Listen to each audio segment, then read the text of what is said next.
Though those who accepted to come were not fighters. They were competitors, but not really that much opposed in a way that they can make troubles and everything. So the smoothness, I could see men and women coming to vote. I could see men and women observing the votes. One single thing I observed was that there are some candidates, some parties who had no representatives in the polling stations. Meaning, I was impressed people saying they decided to not campaign in this state. So it's something new. It's something new. So they said they decided to not campaign in this Jazeera state because I want also in the Jazeera state. Yeah. So there are parties who had no representative in the polling station. There are parties who had not campaigned in that state. But I was told it was just because they decided so. Okay. So would I be right if I said that the elections in Sudan were democratic? There was good competition. There was democratic because it is democracy also. When I say I'm not attending the election, it is also an opinion. It's a position. It's a democracy. Yes. I can say I go in, I fight until I win.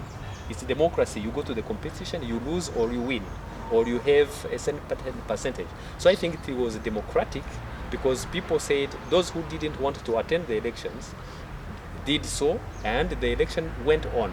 So those who came to the competition came in a peaceful way. So those who came in did it well, and the process went safely. We got information from things that were going on in the southern borders.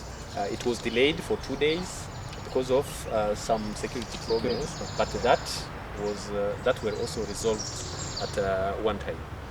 So I think it was democratic. Okay, maybe for my last question. Now, His Excellency Bashir is swearing in.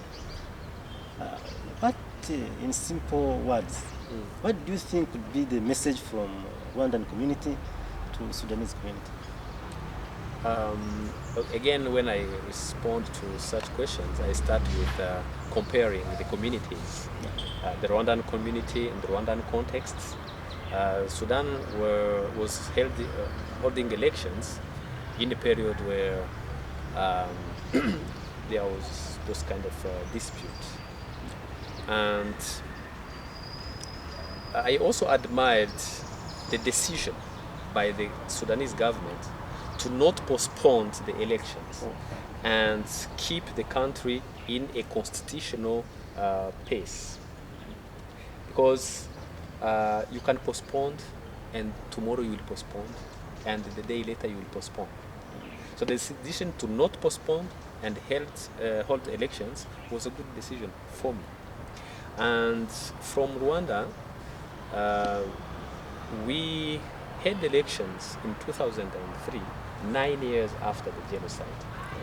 It means we decided not to go into elections in a period where people were troubled, were not stable in their mind. But I think in Sudan, it is a very big country. The place where you find conflicts, there are no conflicts in Khartoum, for instance. So there are places where they don't know about those conflicts going on. So it would be unfair to say we are holding election we are postponing election because of the insecurity, and why there are people who don't know about those insecurities. So from Rwandan community,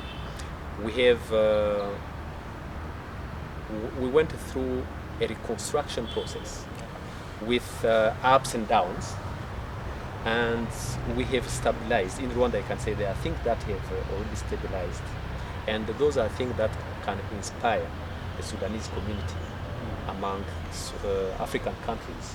There are lessons that can be drawn from Rwandan experience. And again, as I said in the beginning, one of the message from Rwanda is the homegrown initiatives, homegrown initiatives. From our problems, we draw solutions. Sometimes they're not good, but after some times you change and they become good. But we have reached some experiences that can be inspired, that can inspire Sudan and other countries. Yeah. So from Rwandan perspective, Sudanese will be the first to resolve their problems among themselves. Second, Sudanese will find solutions to their problems from their culture, from their values, from their interests.